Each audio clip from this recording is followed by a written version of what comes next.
here. Today I'll be talking about the book named Ikigai. It is originally the Japanese book, but it is translated in English and many other languages because it is the very helpful self-help book. People often start their reading journey with this book, and I myself started with this one only. So first of all, Ikigai. The word is combined with the two words, Iki and Gai. Iki means the life and Gai means the purpose to live.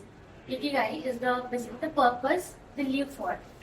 So it is written by Hector and Francis.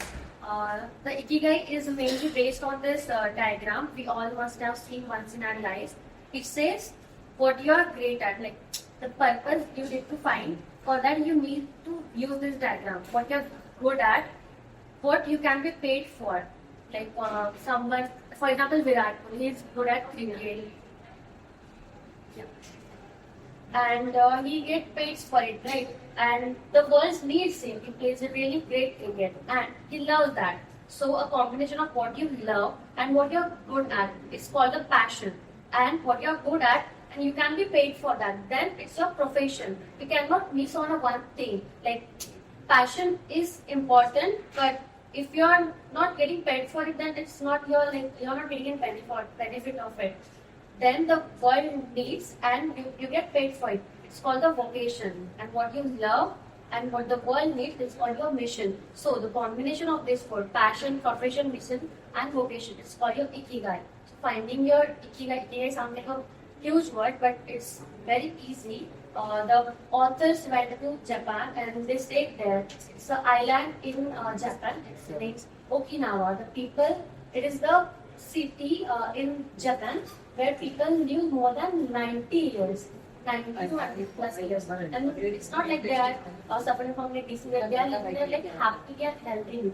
So they share the secret of it on page 112. People took an interview of them and they shared like a few tips to live your life happily and healthily. The first thing is don't worry. We see so many people busy in their lives, work lives. Even we students, we take a lot of stress. So instead of stress, just put that smile on your face and just face every day like a new challenge and be happy with whatever you are doing. Second thing they say is cultivate good habits. Like wake up early in the morning, do some yoga. They even mention some yoga types in their lifestyles, which we should do in our lives. Third thing they share is nurture your friendship each and every day. Like stay with the people who makes you feel happy. Don't stay in toxicity or that environment. Just be with someone who makes you happy. Like our parents, be with them and share everything with them. It will make you feel happy and eventually with your life at the point to them. Fourth is live an unhurried life.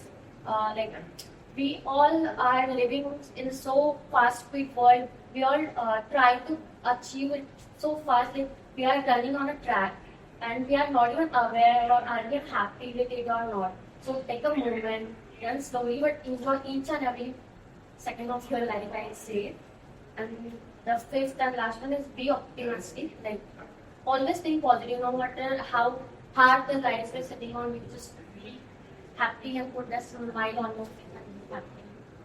That's it. Thank you so much.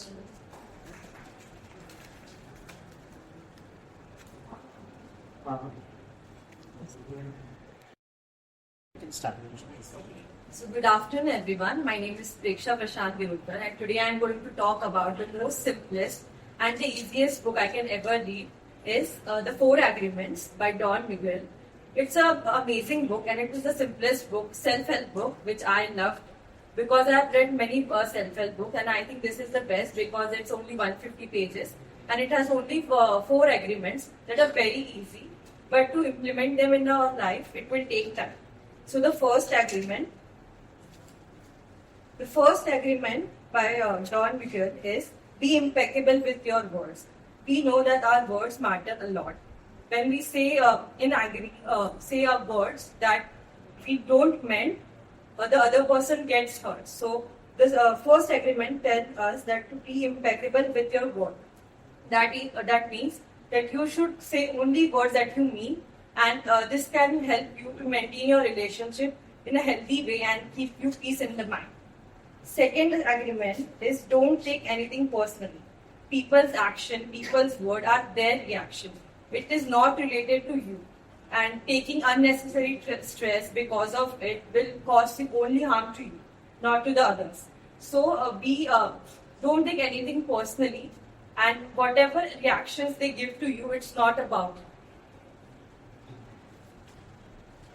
The third agreement that the author tells us is don't make assumptions. Sometimes when we don't know the whole story, we make assumptions that this may have happened, this may have happened. But we should not do that. We should not make assumptions and later clarify what actually the situation was to the other person. If we don't know what the other person told you, then clear the doubt there and then. Don't take it anything in your mind that this was something I assumed or this was something I thought. So don't take anything, don't make assumptions.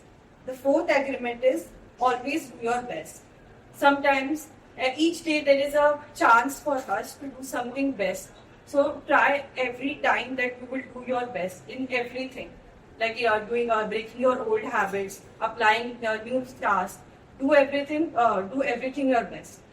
So also the author tells us that breaking the old habits is very difficult because it is connected to our environment, from our parents, from our teachers, from our environment. It is connected to it. So breaking it is very difficult. So give yourself time and give it a proper process to heal yourself and to develop the new habits and break the old habits. That's all in this book, and it is very simple for the beginners who want to start their self-help journey. Thank you.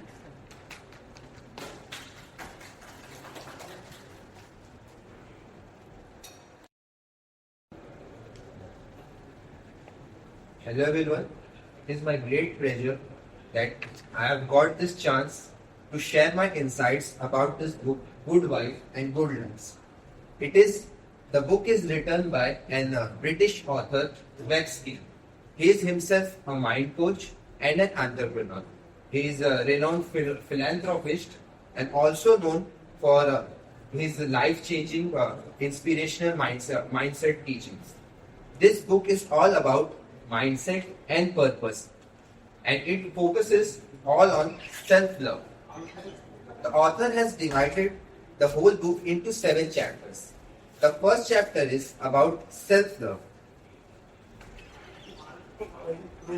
What is self-love? The author has described that self-love is not all about giving up on all things and thinking that whatever I am the greatest one. He states that self-love is the balance between accepting yourself as you are, while knowing you deserve better than working towards it. In the next chapter, he gives instructions about making 2 habits. One is mentally and second is physically. He tells you to adapt a habit of keeping a smile. He states that whenever we smile, that means that our inner state is happy. He argues that if we keep a smile on our face, it means that this can also have a reverse engineering. This can even change your inner mindset.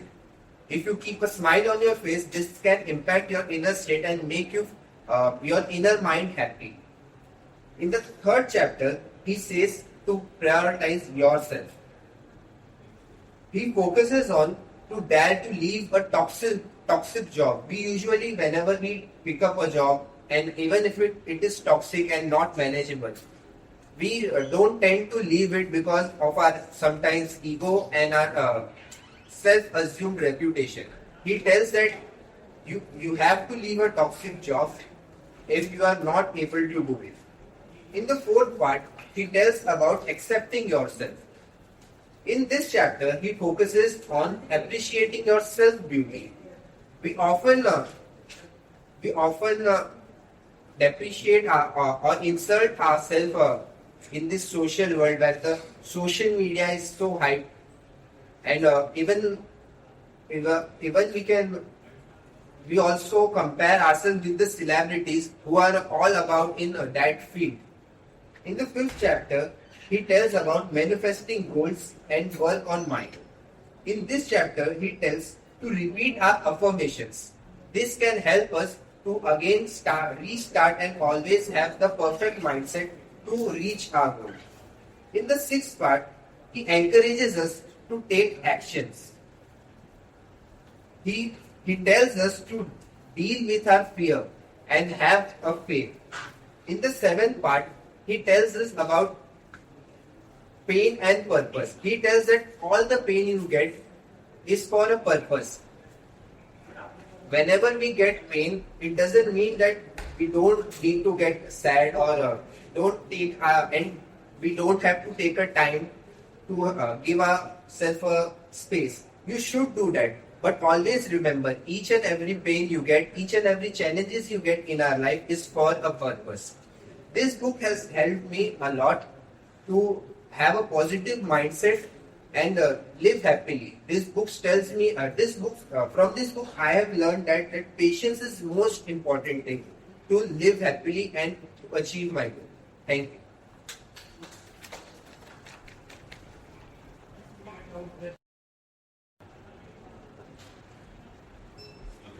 Good afternoon, everyone. Today I will be reading about one of the books, and it's my favorite author, Subhamurti.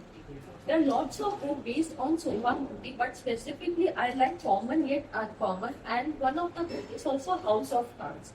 It's very short stories. Subhamurti has a collection of very short stories, and it teaches a life example like how to stay calm in a small incident. And the words, the vocabulary that she's chosen is very simple to read. One more thing is, I'm very fond of reading, but the self-help books are too good for me. I always read them. But now, when I read the short stories that help me to understand the small incidents, the relationship, the calmness of my life, the motivations of my life. So in this book, Subhamurti says in one of the stories that she went out and she wanted to find the address of Bindu Patil. And the address was too complicated. She has to get at one point, and from that point she has to locate the address. But when she asked about the shopkeeper that, can you tell me Bindu Patil address, the shopkeeper was irritated. He was blasted at her that, do you think I'm here to tell you the address, and so on. In the real life, even if someone asks a small question, a small simplicity of question, at times we do lose our temper. But how did Subhamurti help herself? Like she stayed calm. And then after this, the shopkeeper apologized her for saying, so sorry, I lost my temper. And later, the shopkeeper tells the location where exactly when the Patil address would be located or would be found. And then Subhamurti was she found those addresses. She went back, she took a bus, and so the address was quite complicated. So yes, she reached at that address. And from there, she started narrating about the Bindu's family, that how he got married to Saraswati and who was this Saraswati and so on. So in this way, what I like about the book is the stories are too short and too simple to understand. The book, as I said, the vocabulary yes, and the stories what we learn from other things. Subhamurti always helps to motivate, to teaches a life lesson, and yes, she also tells us that how should we carry out our work in our workplace or at home, wherever we are. Thanks. Thank you.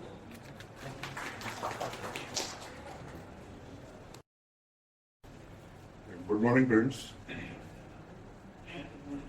Today I'm going to talk to you about the book I read. The title was Mossad, and the authors were Barzor. Another book in Marathi I read, Israelchi Mossad by Pankaj Kaluwala. There were many stories about their espionage adventures, but one story I particularly liked was about the spy Eliyahu Cohen.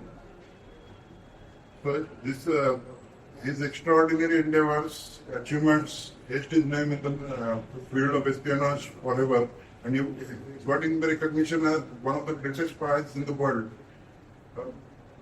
The story goes like this: he born in Egypt in 1929 or so.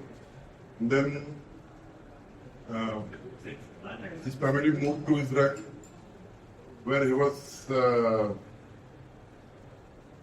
raised with the patriotic lessons. He had all that environment around. The Jewish community had gone through genocide in Germany. They were founding their own homeland in Israel. They were struggling with so many enemy countries all around them, and that's why they were in the dire need of some patriotic people. So, right from the childhood, he was gifted with the extraordinary talent. Most of all, his photographic memory.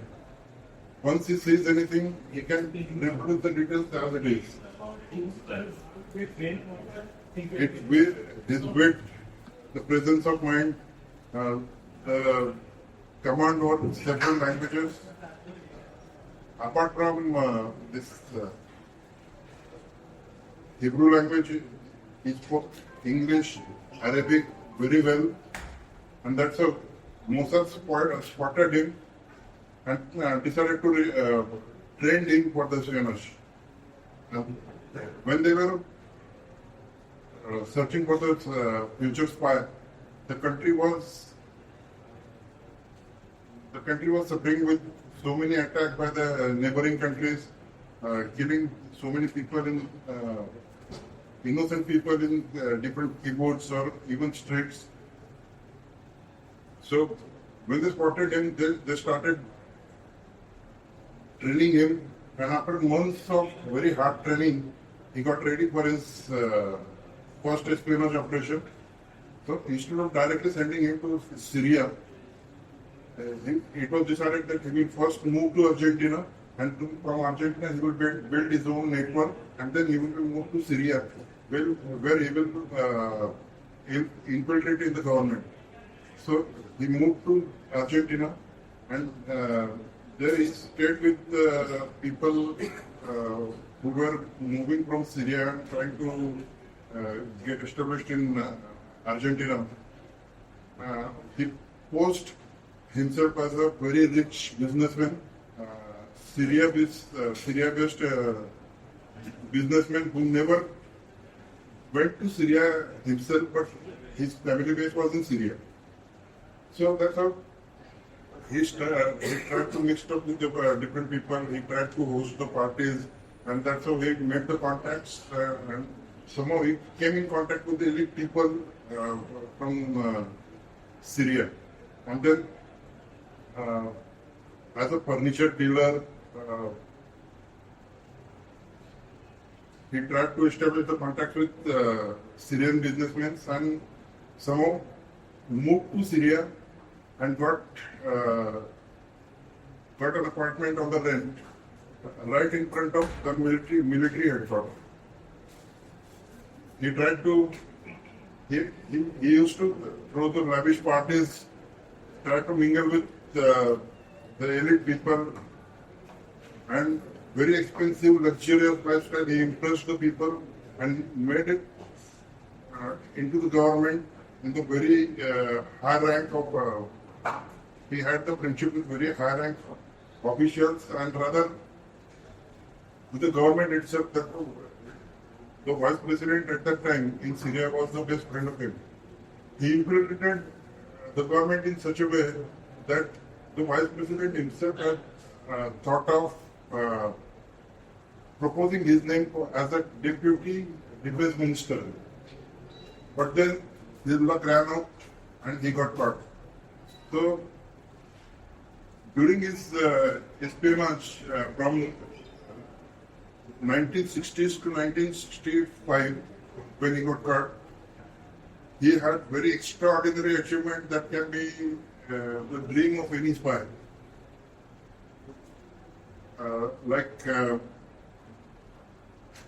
Very special military secrets. There is an area between Israel and Syria that is called as Golan Heights, and it is clear fact that whoever rules Golan Heights, whoever has the control over Golan Heights, will rule that particular region, because that the position of Golan Heights is such that the person, the country who has the control over it gets the edge over the other country. That time it was in control of Syria. And that's how he befriended some military officers. He was so close to them that they take him to Gola Nights, show the whole military base, very secret places that are shown to nobody else. Very, very top secrets were revealed to him, and with his wit, he also gave them suggestions like you can plant the eucalyptus trees so that you can hide this base and all. The original purpose was like planting eucalyptus trees around will help the Israeli Air Force to spot the particular base easily. And the suggestion was accepted. They planted eucalyptus trees, and the whole secret was revealed, sent to Israel. But somehow he became more ambitious. He was succeeding like anything. With every passing day, he was infiltrating in deeper and deeper levels of the Syrian government and military. That made him so more ambitious that he overdid the transmission. And that's how, around his flat, there was Indian embassy, there were other embassies of other countries. So he did over transmission, and that's how his position was in danger. It was recognized by Israeli government, and he was advised to limit his transmission. And it was decided that he will transmit only during certain periods of the day, morning 8 o'clock and evening 8 o'clock. And there were football matches going on, and when he was transmitting, because of his radio transmission, it was the era of 60s that transmission was not that smooth. Whenever he used to transmit, there used to be a disturbance in other televisions. So the people were wondering at certain times only why the television is not working properly. And that time, the security head, Ahmed Swidani, was a very tough guy to deal with. He was ruthless, he was talented, and he was very beautiful. So all these people were impressed by Eli Cohen. He had taken the name, he had taken the cover with the name Kamal Amin Tabet, the Arabic name. Though all these people were impressed by him, he was not impressed. He was looking beyond his cover. And that's why somehow he was suspecting him right from the beginning. And when this transmission was causing the disturbance, he had some doubt in the mind. And with the help of Soviets, they tried to locate where is this disturbance coming from. And they let the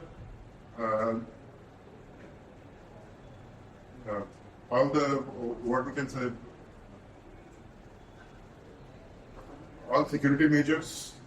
They switched off the lights in the whole area when the transmission was being done. That's why if the transmission is being caused by any other source, it can be stopped, and the only source that can be the espionage can be located. After rigorous efforts of so many days, they ultimately succeeded to figure out that the transmission was coming out from Eli Cohen's apartment. And one day they caught him in the act. Then he was arrested, he was tortured, interrogated. But despite all hardship during his arrest, he didn't reveal a single secret, Israeli secret. And the whole international community was trying to trying to help him by requesting. There were several pleas to the Syrian government by several nations that you give any other punishment, but don't give him the capital punishment. But then, despite all this, they decided to hang him, and he was hanged in 1965. But the landmark achievement of Vedic Cohen was the military base that he captured. Whatever he saw at Golonite, he drew everything after he came back to Syria, and the whole drawing was sent to Israel. And when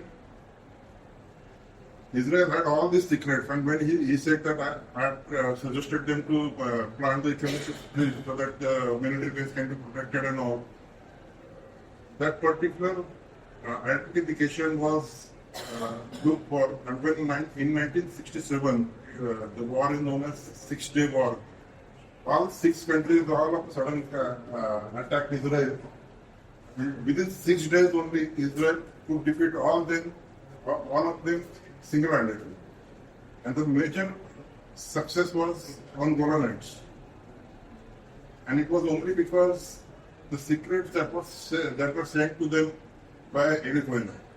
Eli Cohen became immortal in the history of espionage, and even today his name is everywhere in Israel. Even parks, offices, squares, everywhere. He is revered as a very great figure, great patriotic figure in Israel. So you do read this book, Mossad by Path.